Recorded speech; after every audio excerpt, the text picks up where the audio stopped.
Di video sebelumnya, kita diperlihatkan Sakamoto dan kawan-kawan terlibat dengan kejahatan yang ada di lab. Namun Mad yang memiliki otot kimia tidak sanggup melawan Sakamoto sang legendaris. Nah, ketika lanjut mencari Saotang, tiba-tiba Sakamoto tikusruk masuk ke dalam lubang hingga menimpa pertarungan antara para order dan penjahat lab.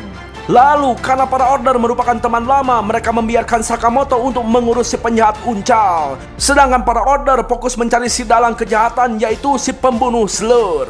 Di sisi lain, Shin kerepotan ketika melawan Seba yang memiliki skill tak terlihat. Lalu ketika Shin berada di ujung tanduk, tiba-tiba si Rancung datang membantu dengan senjata snipernya. Lantas, seperti apakah kisah selanjutnya? Mari kita langsung botakin saja.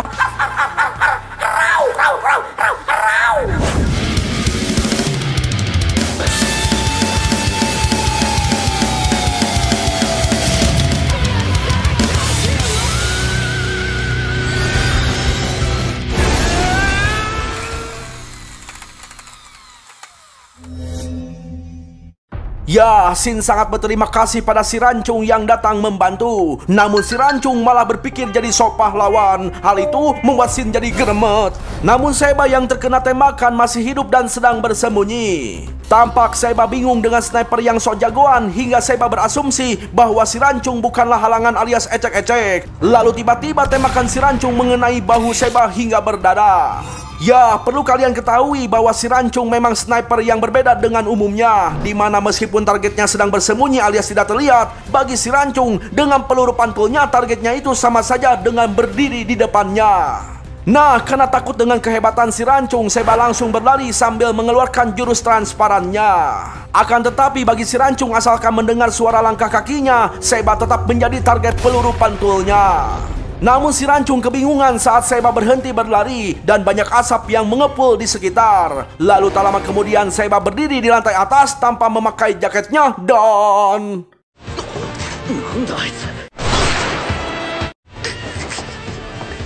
Ya, Seba menyerang si Rancung dengan potongan besi yang dibalut jaketnya, hingga si Rancung tidak dapat melihat serangan tersebut dan langsung mengenai bahunya.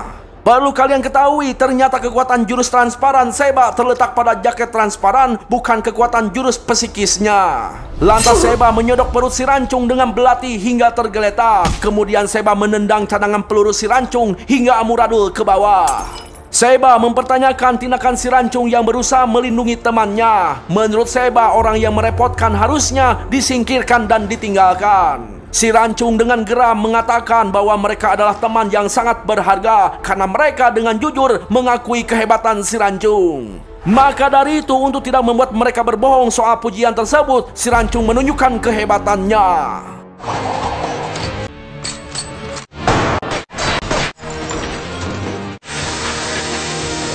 Ya, burung si Rancung membawakan peluru untuk menembakkan detektor kebakaran di langit-langit hingga membuat detektor bocor dan membuat jaket Seba koslet terkena air. Di kesempatan itulah Shin langsung menyerang dengan gaya smackdown ala-ala Rey Mysterio.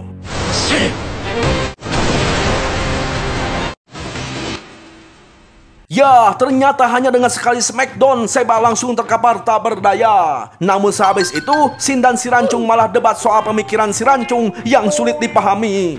Sementara itu, tampaklah si Uncal yang sudah membuka kedoknya, meremehkan kehebatan Sakamoto yang selama ini hanya menghindar.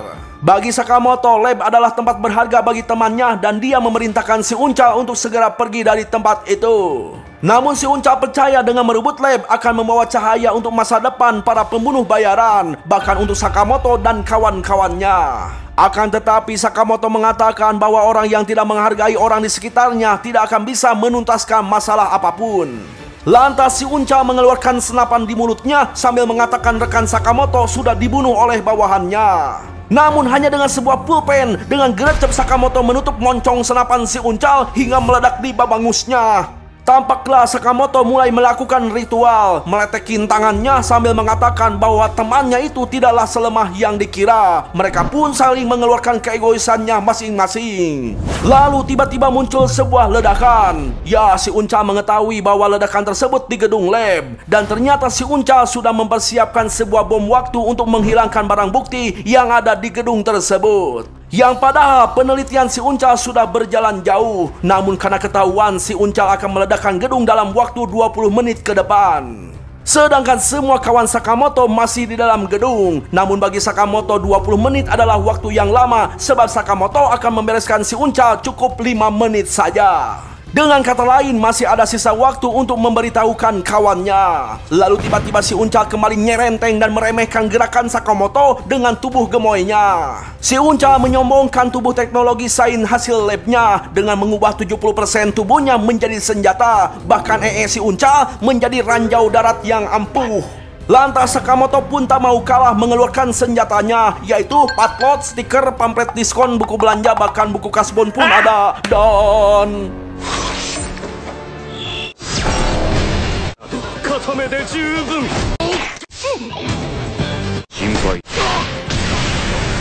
ya, si Uncal dengan ganas menyerang Sakamoto. Namun dengan gercep Sakamoto menyerang mata si Uncal dengan ujung pensil, lalu ngepret matanya dengan stiker. Sakamoto mengatakan bahwa orang terlalu bergantung pada senjata membuktikan bahwa mereka masih kelas teri. Si Uncal yang terkena pukulan dahsyat Sakamoto masih bisa berdiri hingga Sakamoto berasumsi bahwa si Uncal abadi. Bahkan si Uncal pun masih penasaran apakah dia bisa mati setelah dimodifikasi oleh beliau. Edan banget. Lalu ketika datang kereta, pertarungan pun dimulai kembali. Sayangnya Sakamoto terjerat kenur dari lengan si Uncal hingga membuat Sakamoto terikat dan digusur kereta api. Namun dengan santuy Sakamoto berdiri di atas papan kayak main seluncur. Dan hanya dengan kertas kasbon, Sakamoto mampu memotong kenur yang mengikatnya lalu membanting si Uncal. Di sisi lain, seorang masinis kereta mengeluhkan pekerjaannya yang terasa bosan dan dia mengharapkan sesuatu hal besar terjadi. Lalu tiba-tiba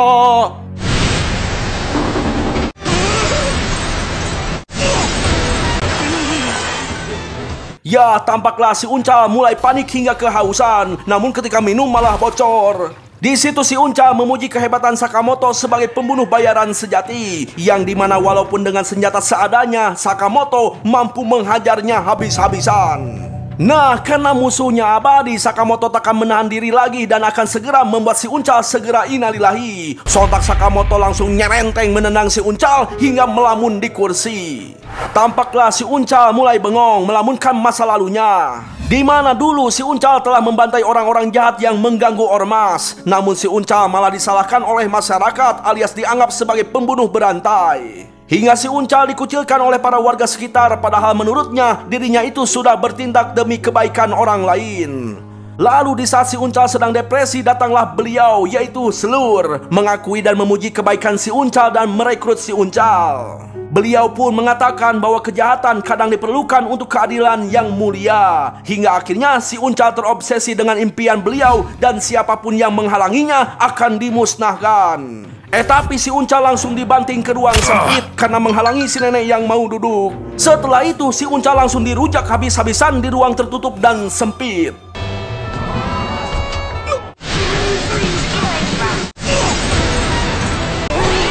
Ya, kekuatan Sakamoto membuat si Uncal heran kenapa bisa Sakamoto yang manusia biasa memiliki kekuatan yang sangat edan. Lantas si Uncal balik menyerang dengan senjata dereded. Namun dengan mudahnya Sakamoto menangkis, bahkan menghajar si Uncal. Disitulah si Uncal sangat marah memunculkan senjata laser di bujalnya hingga membuat Sakamoto terlempar keluar kereta. Sebagai sang legendaris, Sakamoto tetap bertahan memasuki kereta lain lalu berlari secepat kuda untuk balik lagi ke kereta tempat si Uncal. Sementara itu si Uncal menghela napas karena akhirnya dia sudah membereskan Sakamoto sang legendaris. Namun tiba-tiba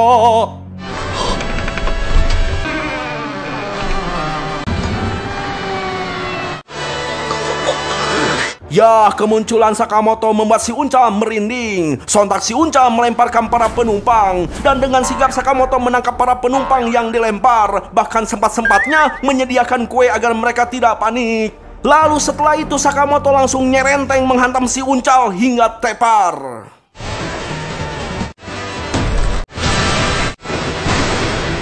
Ya, setelah mengalahkan si Uncal dengan bogem saktinya, lantas Sakamoto memberitahukan Shin perihal bom waktu yang tinggal 15 menit lagi akan meledak di gedung lab. Di sisi lain, tampaklah Saotan terus berusaha menghalau puing-puing reruntuhan untuk melindungi para pegawai lab. Shao Tang belum mengetahui bahwa gedung lab tersebut akan meledak. Lalu ketika ada puing-puing yang jatuh lagi, dengan gercep Shin datang menangkap Shao Tang. Tampak Shao Tang dan Shin jadi pada salting. Namun tiba-tiba Shao Tang malah menangis di muka Shin sambil meminta maaf. Yang akhirnya Shin dan Shao Tang saling bermaaf-maafan membuat si Rancung jadi terharu. Padahal belum lebaran ya. Serius bang, jangan dulu bercanda bang. Iya ini serius. Tampaklah Asakura merasa bersalah ketika melihat Shin di depannya. Akan tetapi Shin memberitahukan sisa waktu peledakan lab. Lantas Asakura menggambar peta ruang bangunan lab untuk menyelamatkan orang-orang lab. Nah, karena ruangannya terlalu luas, Shin memfokuskan indera pendengarannya untuk mendeteksi keberadaan orang-orang di sekitar agar lebih tepat dan cepat dalam pencariannya. Kemudian sambil bergegas, Shin membagikan lokasi tempat orang-orang yang harus mereka selamatkan. Tampaklah Shin berlari dan mendengar apa yang diucapkan dalam pikiran Asakura, hingga terlintas ingatan Shin ketika kecil yang berlari di depan Asakura. Sementara itu, di sisi lain tampaklah Shiba dan Osaragi berada di dalam ruangan keamanan CCTV lab. Mereka sedang mencari informasi mengenai bebenguk alias wajah Slur si pemimpin lab. Hingga akhirnya mereka menemukan bebenguk si Slur dalam video CCTV. Shiba menegaskan barang siapa yang telah berurusan dengan order, maka akan dihadiahi sebuah kematian. Sementara itu tampaklah Shin berlari dan mendeteksi keberadaan orang-orang. Kemudian memerintahkan Asakura untuk menyelamatkannya. Namun di saat Shin berlari sendirian di dalam lorong, tiba-tiba Shin berhenti berlari karena merasakan aura yang sangat mengerikan di depannya. Hingga Shin berkeringat dingin dan diam terpaku.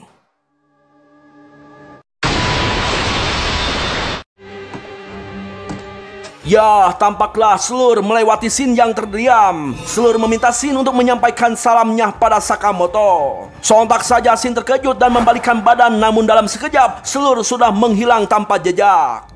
Singkat cerita, akhirnya mereka sudah berada di luar gedung lab. Tampaklah para pegawai lab mengkhawatirkan keselamatan Shin.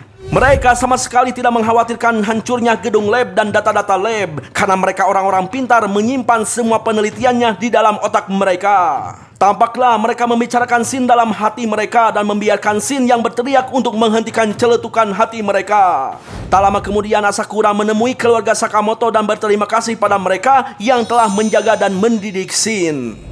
Malam pun tiba, tampaklah Iis terheran dengan mereka yang kembali dengan wajah dan pakaian berantakan. Kemudian Shin menjelaskan situasi di museum yang berantakan. Terlihat Memei pun senang telah menceritakan kegembiraannya saat membawa orang tua ke sekolah. Seperti biasa, Shao Tang dan Shin gelut lagi hanya karena soal makanan yang direbut. Lalu tiba-tiba...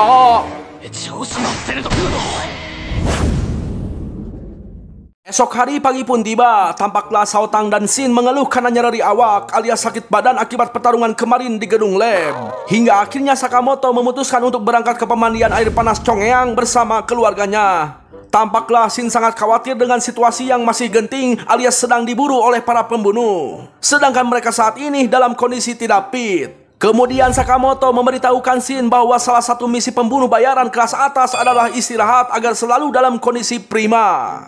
Shin yang baru pertama kali ke pemandian air panas tampak kegirangan setelah diberitahukan Memei bahwa di dalam sana ada bak mandi besar untuk berendam. Tak jauh dari tempat itu, si penjaga pemandian tampak lesu karena harus berjaga di hari libur. Tak lama kemudian Sakamoto menghampiri penjaga untuk membayar tiket masuk sekaligus menyewa handuk. Namun entah kenapa si penjaga merasa tidak asing dengan wajah Sakamoto. Lalu ketika si penjaga mengambil handuk, si penjaga, kita panggil saja Agus, mengecek pamflet harga buronan Sakamoto, sang pembunuh bayaran legendaris. Dan si Agus merasa beruntung dengan hadirnya Sakamoto yang meminta handuknya. Ternyata si Agus merupakan seorang pembunuh bayaran amatir berumur 24 tahun. Si Agus yang sejak tadi melihat dan memastikan foto Sakamoto berasumsi bahwa dengan membunuh Sakamoto sekarang adalah salah satu kesempatan untuk menaikkan level sebagai pembunuh bayaran. Dan gawatnya, Shin yang kurang fit tidak bisa membaca pikiran orang lain. Makanya Shin dan Sakamoto tidak tahu niat si Agus yang akan membunuhnya. Tampaklah Shin semakin semangat karena merasa terhormat bisa mandi bareng bersama Sakamoto. Tak jauh dari tempat itu, tampaklah si Agus mengawasi Sakamoto dan Shin sambil membayangkan reputasi dan hadiah yang akan diraih setelah membunuh Sakamoto. Shin dan Sakamoto beralih menikmati fasilitas jet bath. Si Agus yang sejak tadi mengawasi untuk mencari kesempatan untuk membunuh mereka ternyata sudah memasang perangkap dalam pemandian tersebut. Lalu di saat Shin akan menambah tekanan pada jet bath, tiba-tiba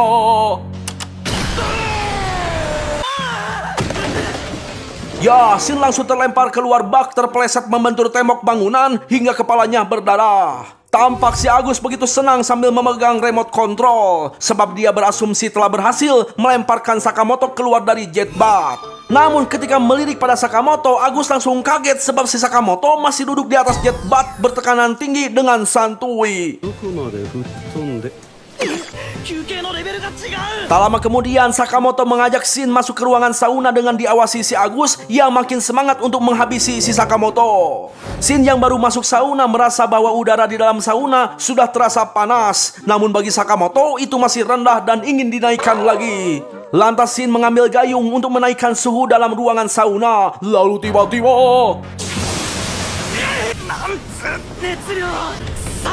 ya, akibat ulah dari si Agus, hawa di dalam sauna nampak panas banget kayak di neraka hingga membakar ruangan sauna. Namun si Agus sangat geremet karena Sakamoto masih saja santuy menikmati suhu di ruangan tersebut. Berbeda dengan Shin yang terus berusaha menahan rasa panasnya. Para bocil di luar ingin masuk ke ruangan sauna karena melihat api unggun. Jelas bapaknya melarang karena mereka belum cukup gede alias masih bulu kumut. Tak lama kemudian Sakamoto keluar sambil memanggul tubuh Shin yang sudah tidak berdaya. Tapi si kakek di sebelah malah ngeledek Shin yang payah padahal masih muda. Waduh, Kek, coba masuk, Kek. Mudah-mudahan selamat, Kek. Gak boleh gitu, gak boleh gitu. Ya, tampaklah si Agus sangat kesal dengan kekuatan Sakamoto yang tidak bisa dibunuh dengan berbagai cara. Tampak Iis menyambut Sakamoto yang memanggul Shin keluar dari tempat pemandian. Tak lama kemudian Memei meminta Sakamoto untuk bermain pingpong dengan Saotang sambil ngagelom es gogo. Si Agus masih saja mengawasi Sakamoto yang lagi main pingpong. Selintas si Agus teringat pemberontakannya terhadap orang tuanya yang ingin mewariskan usaha pemandian air panas pada si Agus. Namun Agus menolaknya karena dia lebih memilih untuk menjadi pembunuh bayaran ketimbang menuruti orang tuanya. Tapi dia baru sadar dengan semua kemampuannya sangat mustahil untuk membunuh Sakamoto. Tak lama berselang, si Botak dan si Jangot kenalan si Agus menyapa dengan kasar. Mereka menertawakan keadaan si Agus yang tidak berhasil merantau ke kota dan kini kembali untuk menjalankan usaha keluarganya. Lalu tiba-tiba si Botak mencabok si Agus hingga tersungkur dan berdarah. Si Botak dan si Jangot terus merundung si Agus. Sontak Sakamoto langsung mencemes si Botak dengan bola pingpong hingga membuat kepala si Botak genyur. Setelah itu Sakamoto melemparkan stik es gogo dengan dahsyat ke baju si Jangot hingga membentur kulkas dan pingsan. Disitulah si Agus menyadari bahwa Sakamoto sejak awal memang mengetahui rencana pembunuhannya. Namun Sakamoto tidak menanggapi masalah tersebut, malah Sakamoto memuji tempat pemandian si Agus yang sangat enakeun. Mendengar hal itu, si Agus merasa sangat senang karena baru pertama kali mendapat pujian dari orang lain, apalagi dari Sakamoto sang penjahat legendaris. Lantas si Agus memberitahukan ayahnya bahwa dirinya akan berhenti menjadi pembunuh bayaran dan akan meneruskan warisan pemandian. Tapi semuanya sudah terlambat, yang dimana pemandian tersebut sudah diwariskan pada orang-orang yang lebih membutuhkan. Aduh sedih banget.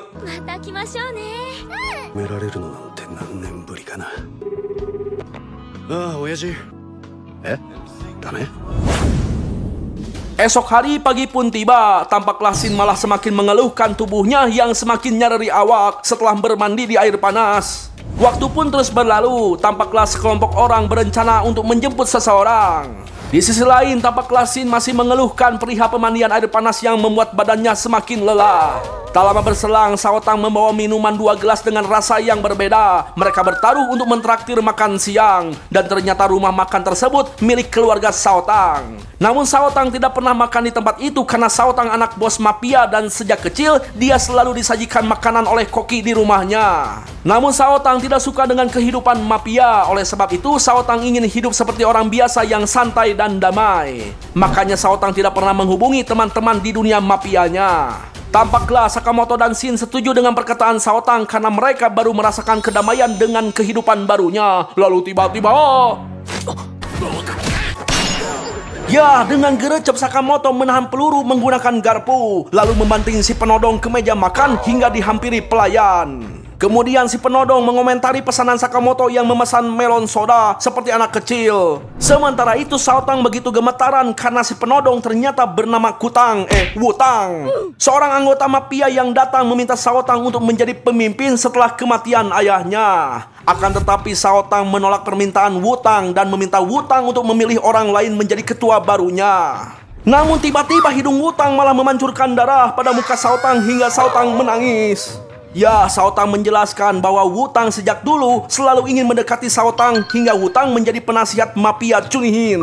Saotang menegaskan kembali pada Wutang bahwa dirinya tidak ingin kembali menjadi mafia karena Saotang hanya ingin menjadi pelayan di warung Sakamoto. Ya, Wutang tahu bahwa Sakamoto merupakan pembunuh bayaran legendaris. Akan tetapi Wutang menganggap Sakamoto sebagai penghalang untuk membawa kembali Saotang. Lantas Shin menantang Wutang untuk bertarung, namun Wutang menolak melawan Shin dengan alasan tidak membawa senjata sambil menjauh-jauh banget saking takutnya.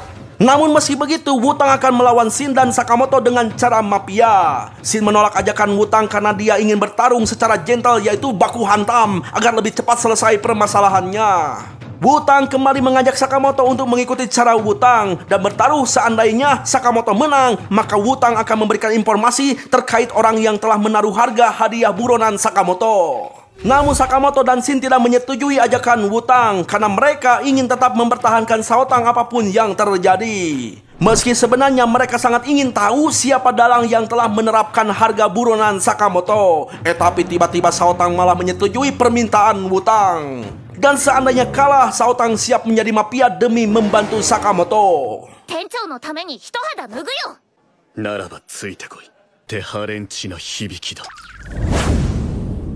Malam pun tiba, tampaklah Wutang membawa Shin, Saotang, dan Sakamoto ke wilayah kumuh hingga membuat Shin penasaran. Mereka menuruni tangga dan memasuki ruangan tersembunyi. Wutang memerintahkan mereka untuk ganti baju dengan setelan jas dan gaun.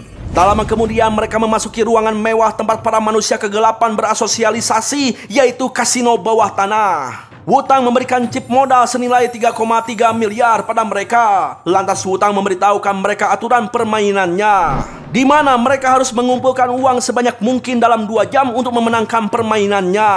Dengan kata lain, Wutang dan tim Sakamoto berlomba untuk mendapatkan uang sebanyak mungkin di kasino tersebut. Sakamoto dan Saotang merasa tenang karena ada Shin yang bisa membaca pikiran lawan untuk memenangkan setiap permainan. Akan tetapi yang menjadi masalahnya, mereka tidak tahu aturan setiap permainannya. Saotang mengetahui bahwa Wutang sangat lemah dalam bertarung, akan tetapi Wutang sangat cerdik hingga mendapatkan posisi teratas dengan kepintarannya.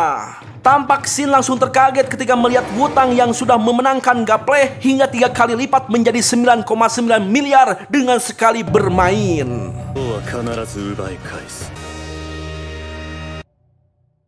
Ya segitu dulu bro ceritanya. Gimana, seru nggak ceritanya? Jelas seru lah, masa enggak ya? Ini film lucu banget jir. Serius ya, kalian harus nonton animenya langsung, pasti nggak akan rugi bro. Tapi jangan lupa balik lagi ke channel ini ya. Gak usah ketawa bang. Ya maaf. Ya jadi wesi. Yang artinya halo para pemirsa yang budiman dan baik hati, jangan lupa like dan subscribe-nya ya, supaya Bang Utranya makin semangat untuk membuat konten-konten terbarunya. Pokoknya setiap konten yang ditonton, ambil baiknya, buang buruknya. Terima kasih telah menonton, sayonara, goodbye. Ingat jangan lupa bahagia ya pemirsa. Sayonara, goodbye. Ingat jangan lupa bahagia kawan. Terima kasih juga buat kalian sudah mendukung channel Bang Ultra. Bang Ultra takkan pernah bisa seperti sekarang tanpa dukungan kalian. Terima kasih, terima kasih, terima kasih. I love you all.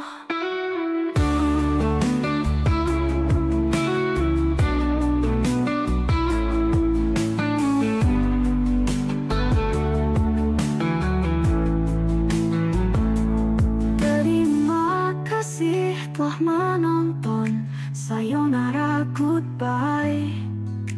Ingat jangan lupa bahagia kawan. Terima kasih juga buat kalian sudah mendukung channel Bang Ultra. Bang Ultra takkan pernah bisa seperti sekarang tanpa dukungan kalian. Terima kasih, terima kasih, terima kasih. I love you all.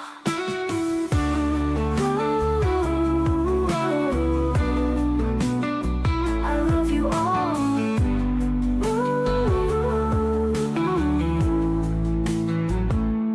Terima kasih telah menonton. Sayonara.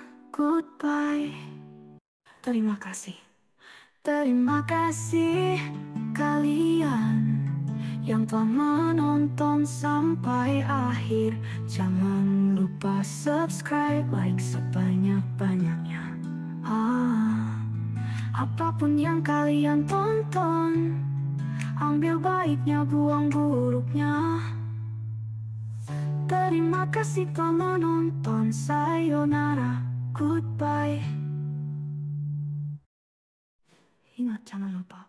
Terima kasih telah menonton. Sayonara, goodbye.